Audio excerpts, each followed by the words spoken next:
So, I'm sure you've seen the title and thumbnail and you've immediately thought, okay Ollie, what the hell have you been smoking this time? Thioacetone, thank you for asking. In all honesty, this video's concept originally started as a gag from another one of my videos. However, the more that time went on and the more that I actually stopped to think about it, more and more of the pieces fell into place, and this gag ended up actually becoming a plausible enough theory for me to discuss in its very own video. I'm not gonna lie, this might just be the most interesting theory that I've ever come up with, so make sure to subscribe and stay tuned until the end to find out all of the juicy details that my insane mind has cooked up here. Without further ado, let's get right into it. It's hero time!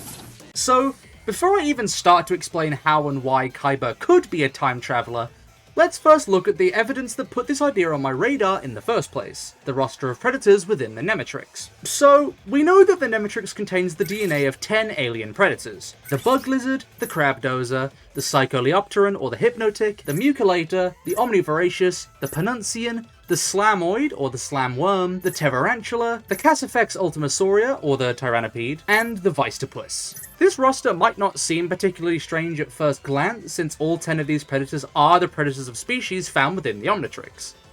Wait, what? This here is our first red flag. So, let's remember that Khyber spent the last 5 years traveling around the universe gathering DNA samples from various alien predators in order to fill out the Nemetrix's catalogue. Of the 10 aliens he chose to gather predators of, only 4 of them, those being the bug lizard, crab dozer, omnivoracious, and penuncian, are the predators of aliens that Ben had actually unlocked at the time of their first encounter, those being stinkfly, heat blast, grey matter, and ditto respectively. Of the remaining 6 alien predators, 4 of them are predators for aliens unlocked within the franchise's UAF era, being Humongousaur, Big Chill, Brainstorm, and Armadillo. Now that last one is especially interesting because, as we all know, Armadillo's species, the Talpadans, come from the Andromeda Galaxy. Now, I can believe that this trip to another galaxy is what took up the majority of Khyber's 5-year travels, seeing as despite the fact that spacecraft in Ben 10 is very fast, Azimuth himself, the smartest being in 5 galaxies, only collected DNA samples from sapient life within the Milky Way galaxy. And I doubt that this was due to some kind of Milky Way supremacy, but more so the fact that traveling to other galaxies such as Andromeda is an incredibly taxing, long, and difficult journey. If Azimuth thought better of attempting it, I can believe that it takes a long time, though we do know that it is possible thanks to Egregore. But that brings us to the remaining 2 predators within the Nemetrix, the Muculator and the Tarantula. Even though it already makes no sense how Khyber knew to gather the predators for aliens that Ben only unlocked in the last in-universe year, you can at least argue that he was able to gather those 4 predator species within a year of finding out that Ben now had those aliens, during the time between the start of Alien Force and the start of Omniverse. However, even with that explanation, these 2 are outliers, as both of them are the predators of aliens that Ben first unlocks in Omniverse, after Khyber returned to Earth, those aliens being Crashhopper and Ballweevil. Not only that, but Ballweevil's predator, the Tarantula, was the first predator in the Nemetrix 5 years prior. So, either Khyber had an insanely lucky guess, or something else is going on here. Now, there is a crew statement from Derek J. Wyatt stating that Khyber specifically chose the 10 predators that would be the most powerful and dangerous foes, which throws a wrench into the works here. However, I have 2 counterpoints against this. Firstly, crew statements aren't always reliable and the details provided can go on to be changed for the sake of future story ideas. But the information provided in this particular crew statement doesn't appear to have been changed or reimagined in any way later on in Omniverse, so it's at least concrete in that regard. But that's where my second counterpoint comes in, and this one is a real doozy. No. This statement is just provably false within the show itself. So let's go over each predator one by one and explain why this explanation is just utter bullshit, plain and simple. Tarantula is the literal definition of a specialized predator, with its abilities being useful against Ballweevil species and Ballweevil species alone. It has plasma ball neutralizing webbing and the ability to produce bioelectricity. If you want to argue that that second ability is why Khyber chose it and not its ability to directly counter Ballweevil, it isn't as if Ben has 1,000,001 counters to electrical attacks, is it? Fuck off, Chromostone, you don't count anymore.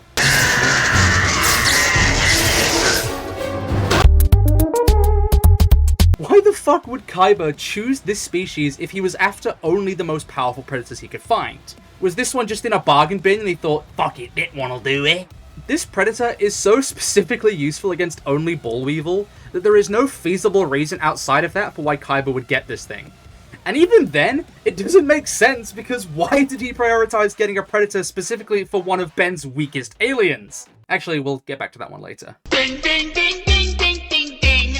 Ding, ding, ding. Next is Bug Lizard, and honestly, this one speaks for itself. It's decently strong, but it's only a good counter to Stinkfly, one of Ben's weaker aliens, and pretty much any of Ben's other aliens are able to handle it without difficulty. Not exactly one of the most powerful predators around, though it does hurt me to say that because I do love Bug Lizard. Hashtag Bug Lizard for President 2028, baby! Crabdozer is fireproof, sure. But Ben only has 3 aliens with fire-based abilities in the first place, and yeah, Crabdozer has some good strength and durability, but if Khyber himself is able to effortlessly hunt these things for sport, why would he place a bet on Ben being overpowered by it? I know Khyber is a skilled hunter and all, but if a guy with some simple weaponry and cunning or creativity can beat a Crabdozer, then I think Ben, with the most powerful weapon and arguably the most versatile and creative mind in the galaxy, could easily stomp out this threat. This is not one of the most powerful predatory species in all the universe. I think that's pretty concretely said. Next, Hypnotic. Khyber literally only got this one because it was being kept in a plumber base and was readily accessible. Mighty convenient that this incredibly rare and endangered species, supposedly one of the most powerful predators in the universe, was just right here where Khyber could conveniently grab it, huh? It's almost as if he just chose whatever he could get his hands on or something. But no, that can't be right. The statement says otherwise, of course. Next is the Muculator, and I mean, do I even need to explain this one?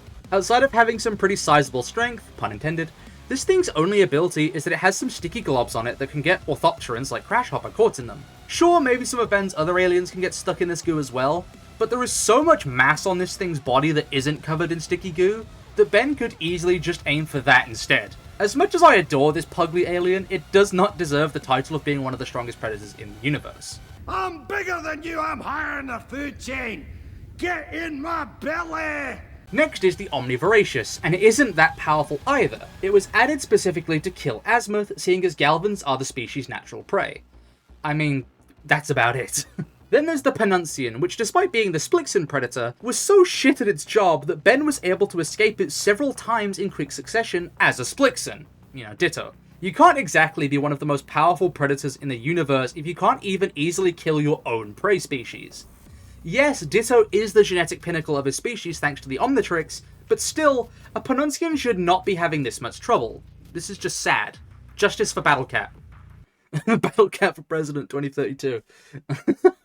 Now for Slamworm, and this one in particular, not gonna lie, really pisses me off. Not only can Slamworm be outran by human Ben, not only is Slamworm unable to bite through the material constructs of one of Ben's favourite and most used aliens, Diamond Head, not only is the inside of Slamworm's mouth vulnerable to damage and therefore vulnerable even to the attacks of their own prey species, but Khyber went out of his way to travel all the way to the Andromeda Galaxy, 2.537 million light years away from Earth, in order to gather this supposedly super powerful alien predator, when within the Milky Way galaxy, there is a planet with an alien species called the Dravik, which is much larger, stronger, and faster than the Slamworm, but also doesn't have the weakness of a sensitive mouth, and has a much bigger mouth, which means that aliens like Diamond Head can't as easily seal the mouth full of material that would prevent it from eating Ben. In fact, the Dravik is so fucking big that I wouldn't be surprised if Way Big was the only alien in the Omnitrix that it couldn't fit in its fucking mouth, giving it an effectivity rate vastly superior to the Slamworm and its fucking cold. How am I supposed to believe that Khyber gathered the most powerful predatory alien species in the universe if he literally, visibly chose a worse option that took longer to find? And it isn't as if he specifically only gathered predators for aliens that he knew Ben had, and that's why he chose Slamworm over the Dravik, because again, he didn't even know about Bullweevil or Crashhopper at the time, and he still gathered their predators. Oh, this genuinely makes me so angry. It takes a lot to genuinely piss me off, but this just struck the nerve. There's no excuse. Now for Tyrannopede. Honestly, no complaints here. Humongousaur was able to put up a decent fight against it, and only really struggled against its webbing, but this alien does sport tremendous power, speed, and durability, and it is able to hunt Vaxosaurians, so sure, this is one of the most powerful predators in the universe. I can believe that. 1 out of 9 so far. And unfortunately, that number is now a 1 in 10, because the next is Vistopus. We know that Khyber and Psychobos had their disagreement, so to speak, and their alliance was very fragile. So it's no surprise that Khyber gathered Vistopus DNA to eventually use against Psychobos if he ever tried to betray him or overstep his boundaries, which we know Khyber has no tolerance for. The Vistopus is not one of the most powerful predators in the universe, it was chosen because it was the predator of Psychobos. So, as I've just proven, Khyber did not gather the roster of the Nemetrix because they were the most powerful predators in the universe. And it isn't as if these 10 aliens are the only aliens in the Omnitrix that have predators in the wild, as on screen now are some other examples of canon predatory species. All of this is to say, this crude statement about why Khyber gathered these 10 predators in particular is bullshit and shouldn't be considered as a valid argument to the theory that I am presenting today. So if anyone tries to leave a comment about this, sorry, you're just fucking wrong. This brings us back to the original two options. Either Khyber guessed lucky, or he knew which aliens Ben would have by the time of their reunion battles. But if Khyber didn't guess, and he did know about 4 of the aliens Ben would unlock in the space of the 1 year since putting the Omnitrix back on, and the additional 2 that Ben would unlock after he returned to Earth to hunt him, then, well, how did he know? The answer is simple. Time travel. Now, I know, time travel is such an absurd card to pull out of nowhere, but that's where this theory starts to get really interesting. As one of my subscribers, Yamato, pointed out to me in a stream a while back, if we take a look at Khyber's ship, and in particular, if we take a peek at Khyber's trophy room, what do we see but, on the far left wall, none other than a Chronosapien chest plate. Woo! Yeah, baby! That's what I've been waiting for. That's what it's all about. Woo! This piece of evidence turns this theory from a joke into something plausible. Thank you for pointing this out to me, Yamato. This video is dedicated to you. Literally couldn't have made this video without this key piece of evidence. Now, while we don't know exactly if one can precisely time travel with only a Chronosapien chestplate, we do at least know that cross-timeline travel is possible even without a complete Chronosapien, as seen by the time that Ben Prime and Ben 23 went to the Mad Ben timeline due to Maltruan's incomplete body. So it isn't off the table that Khyber would have access to time travel with only one part of a Chronosapien. But now, with this proposition in place, we have to answer the same dull question that always gets brought up with time-traveling antagonists. Why doesn't Khyber just go back in time and kill Ben when he's a baby, or prevent him from being born in the first place? Well, there's 2 main reasons that I could think of. Firstly, we've seen and been told by Paradox that time travel is a very fickle thing in the Ben 10 universe, and travelling through it is much more linear than one would think. For example, you can't be in one place for too long, meeting your future self alters your timeline, and though you can go anywhere, you can't go to any point in time. With this in mind, it's possible that Khyber either can't or doesn't want to go back to Ben's birth and put an end to him. However, our second reason is much more concrete and, I would say, more compelling as well.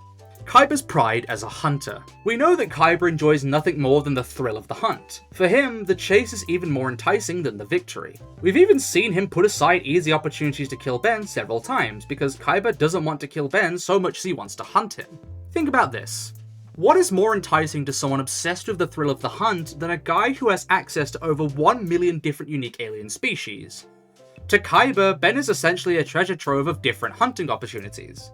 Perhaps, as a result, Khyber uses time travel to repeatedly hunt Ben over and over, going back or going to alternate timelines each time he successfully kills Ben in order to continue his sick and twisted cycle of hunting, enjoying each battle as if it were a fresh experience due to just how many aliens Ben has at his disposal and how creative he is in using each of them.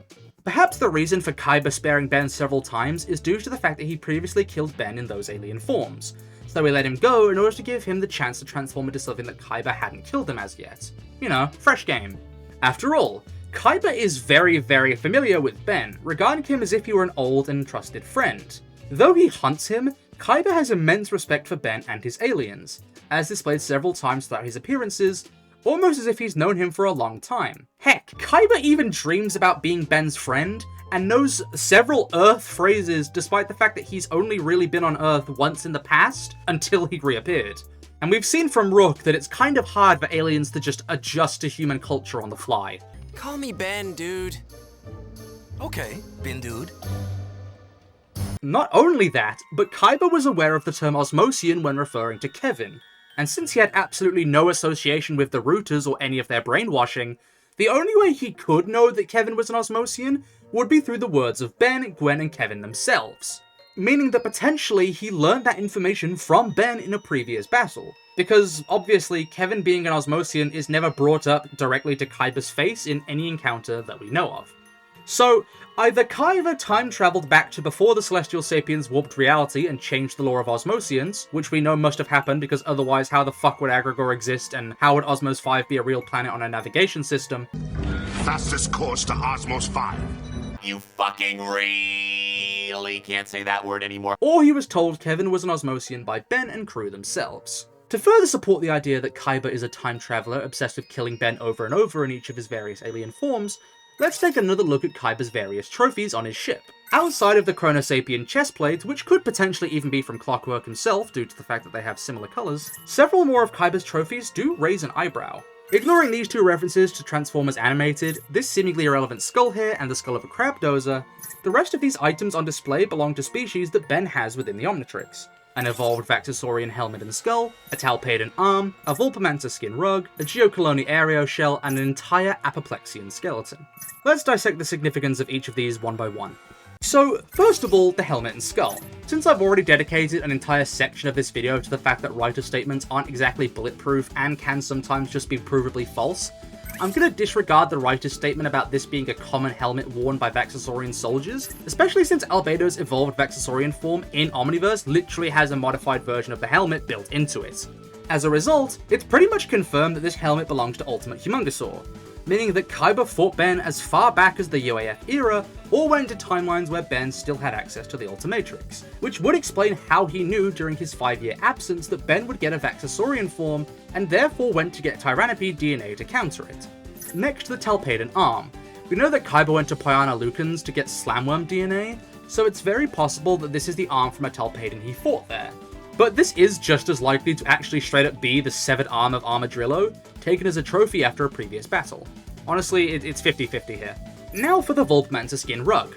As we've seen throughout the franchise, Vulpamantas come in a wide variety of different shapes, sizes, and fur patterns, but here, well, it's strange how this particular Vulpamanta is the exact same size and shape as Omniverse Wildmutt, quills and all. You can argue that this isn't literally Wildmutt's pelt because it's a different colour, but as shown by the fact that part of the pelt closer to Khyber's fireplace is lighter compared to the part of the pelt further away, this suggests, at least to me, that such a thing is only the result of low lighting, and this pelt is actually brighter than it appears here. This next one is probably the most damning, that being the Geocolony Aereo shell. As we know, Geocolony Aereo, like Galapagos, are a peaceful race that enjoy so little threat of violence in their lives that they literally do not know what fighting or lying is. They aren't natural fighters, Galapagos barely knew how to pretend that he was angry and aggressive, and it isn't as if their species was endangered due to Agrigor's attack because he only killed a few of the species, well, that we know of. With that said, why would Khyber hunt and proudly display the shell of a species that is neither rare nor dangerous? Just because it's from a different galaxy, I guess? I think it's much more likely that this is literally the shell ripped from Terraspin's back, proudly displayed to showcase another of Khyber's victories over Ben. And finally, the Apoplexian skeleton. Let me tell you something, dear viewers. We've seen that Apoplexians have a fairly diverse range of body plans and are clearly distinct from one another as individuals. With that in mind, it's very strange how this particular skeleton has an exact one-to-one physique and appearance to Ben's own genetically optimal Apoplexian form, Wrath. You kind of can't just find genetically optimal species in the wild. Like, the whole point is that it's technologically induced. You just can't have that happen. Basically, I think each of these treasures are mounted in this room because they are proof of Khyber's past victories over Ben, showcasing every time that he was able to best his changeling prey. Even more evidence to support the idea that Khyber is a time traveller comes from the fact that we know what he looked like both before and after the 5-year time skip. When transitioning between the 11 and 16-year-old Ben timestamps, most characters have distinct designs in order to make it clear what point in time we're currently watching. Interestingly, this does not stand true for Psychobos or Khyber. Their other partner in crime, Malware, changes pretty significantly across these points in time, but Khyber and Psychobos remain looking literally identical to how they did before. With Psychobos, there are two largely plausible explanations. Firstly, perhaps he doesn't age due to his unique body modifications. In an actually substantiated writer's statement by Derek J. Wyatt, Psychobos was stated to not be a normal cerebro crustacean, and we know that to be canon fact thanks to seeing what it looks like underneath his brain box. That's definitely not natural. The second idea is that perhaps Psychobos too is a time traveller. After all, who does Psychobos work for? That's right, Maltruant. In the same way, Perhaps Khyber's lack of visible aging is due to the fact that he has been skipping through points in time, and therefore does not have appeared to have physically aged. Though, of course, an alternate explanation is simply that these two species don't really age at the same rate and or in the same way as humans. To further add evidence to our theory, let's acknowledge the fact that Khyber is suspiciously good at getting where he isn't supposed to. You could put this up to his incredible tracking skills and stealth capability, but I find it somewhat hard to believe that he can not only break through Azimuth's high-tech security, albeit with the help of the very intelligent Psychobos, but also repeatedly break into high-security plumber bases that have 24-hour surveillance and security, and whose locations are strictly confidential. The fact that he knows his way into all of these places and knows the locations of all of these tidbits of information that only Ben and his crew would know is mighty suspicious to me, almost as if he found out through Ben at some other point or place in time. Also, we've seen that time travel allows one to travel vast distances in an instant, as seen by Paradox transporting Ben and his crew to the moon on one occasion, so perhaps Khyber is doing the same to get into all these plumber facilities. Though you could then argue about why wouldn't he just teleport from place to place and get all the predators quickly, but to be fair, Khyber's vanity and lust for glory probably hold him back in that regard, making him treat his ship as a home base where all of his victories are on full display. Speaking of his ship, that's another piece of evidence to our theory. Remember that time that Khyber's ship was buried within the interior of several buildings? I highly doubt that Undertown didn't notice a whole block of their neighborhood being torn out of the ground and then replaced on top of a spacefaring vessel. And I believe it's much more likely that Khyber simply moved the ship back in time to before those buildings were built, and then allowed the citizens of Undertown to willingly build over it themselves, as they could have just disregarded it as some kind of abandoned scrap. Though this would then imply that his ship can also be moved through space and time, and therefore he should just be able to teleport it from planet to planet and gather the predators much more quickly, but I will chalk this to the fact that we know time travel has its limits and can't be used to achieve absolutely everything. So, to summarize, I believe that Khyber chose each of the predators in the Nematrix to slowly provide more and more of a challenge to Ben as he continued to hunt Ben over and over through time-traveling means, starting with the predator of a weak alien like Ball Weevil that Ben could easily beat, all the way up to a powerful predator like the Tyrannopede that Ben would certainly have a hard time against. I think that Khyber uses time travel to satiate a desire to hunt more and more diverse kinds of intelligent and creative prey that only Ben can really properly provide.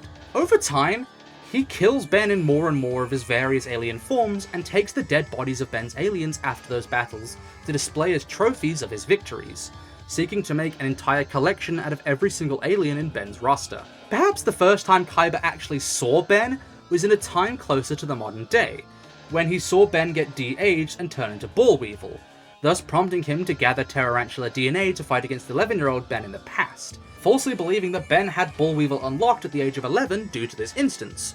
I mean, it's a bizarre coincidence. It's certainly plausible. Stand up if you love football. And though that marks the end of my theory on how and why Khyber is a time traveler, that actually isn't the end of this video or the end of my theories for this video. Because after creating this theory, I then had to ask myself, what is Khyber's final goal? His final hunt, so to speak. If he slowly and methodically kills Ben in each of his various forms, there will come a time when Khyber will certainly want to get his hands on a so-called ultimate prey, that being a Celestial Sapien or Alien X. But is that even possible? Would that ultimate end goal of this whole game he's playing even be something Khyber could achieve? Well, I am so glad you asked. I had to stop and think, how exactly could Khyber kill a Celestial Sapien, if it was possible? I doubt Celestial Sapiens have any kind of natural predator, so could it even happen? I actually think that the answer is yes, and let me explain why. Let's remind ourselves of the Forge of Creation in Ben 10 Ultimate Alien, and how we saw the Celestial Sapien mother and her newborn baby. Hang on.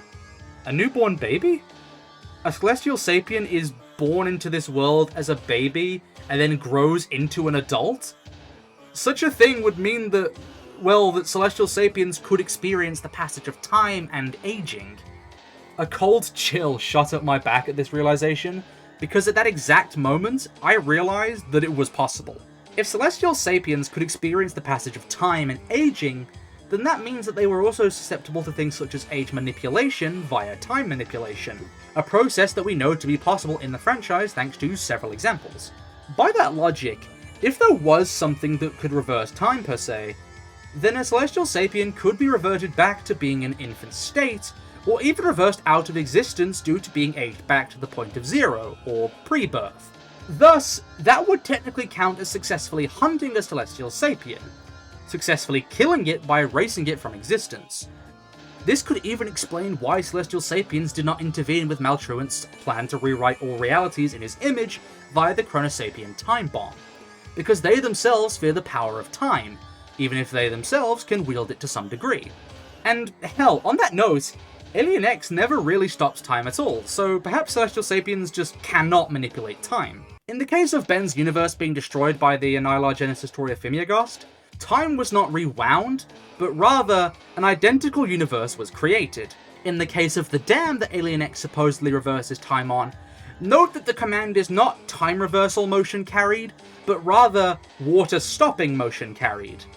The water rewinding and the dam fixing up isn't necessarily due to time being reversed, but possibly just because the water was pulled back and the breach in the dam was seamlessly repaired. Those sound like they would be the same thing, but it's fundamentally different. Bellicus also suggests bringing back the dinosaurs, but not going back in time to their age, specifically just recreating them in the modern day.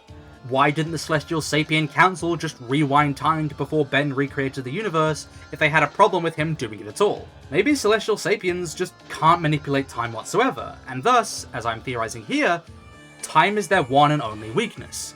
Time, huh?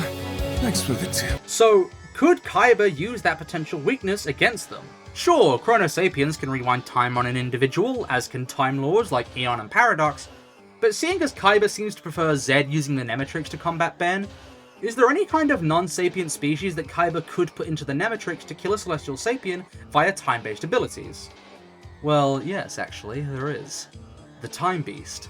And according to a writer's statement that has not ever been disproven nor retconned by canon information that came later, the criteria for if a writer's statement should be taken seriously, the Time Beast can go into the Nematrix, meaning that Khyber could potentially use Zed and the Nematrix to defeat Ben even as Alien X. If this theory turned out to be true, I believe that Khyber would be propelled, at least in my eyes, to Ben 10's most interesting and compelling villain. A menacing foe who knows Ben better than he does. A villain who has killed Ben countless times before, and will continue to do it countless times more for nothing but the sick thrill of the hunt. A monster who wields the power to hunt a god, and a tyrant who always knows when and where his prey is at its most vulnerable. That is the kind of Khyber that I want to see. Thank you so much for watching, and I really hope that you enjoyed this video. Please feel free to leave your own thoughts and theories in the comments below, subscribe if you haven't already, and let me finish things up here today by thanking my channel members. Minin Lemieux, Victor Matusik, Captain San Sandwich, I Am a Tree, and Charscream AA. If you want to help support the channel and allow me to keep making videos like this one, please consider becoming a channel member today and or donating to my PayPal, links in the description. Thank you so much for tuning in to my latest and admittedly greatest theory, and with that, I'll be seeing you all next time. Adios, fellow heroes.